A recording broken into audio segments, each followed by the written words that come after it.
yang tidak berkenan sesuai dengan pertimbangan keputusan dari majelis dapat mengajukan.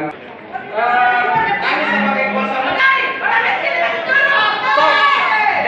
kuasa hukum dari penggugat, kuasa hukum dari Walhi menyatakan keberatan terhadap sikap ketua majelis hakim ketika putusan selesai dibacakan, tidak memberikan kesempatan kepada kami untuk menyatakan sikap kami terhadap putusan tersebut.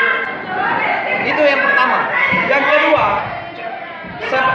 pengadilan tata usaha negara ini adalah sengketa yang terkait kepentingan publik, sehingga ada amanah, ada tanggung jawab pengadilan TUT ini untuk memberikan kampanye pendidikan kepada publik, pendidikan hukum termasuk dalam karena ini adalah kasus lingkungan hidup, maka kewajibannya juga memberikan kampanye pendidikan lingkungan hidup. Nah, ini indikasi ini sudah saya protes sejak awal dan kita bisa pelajari bagaimana indikasi persidangan pada saat itu hubungannya dengan putusan-putusannya lebih ternyata mempertimbangkan keterangan saksi ahli dari keterangan ahli dari pihak tergugat.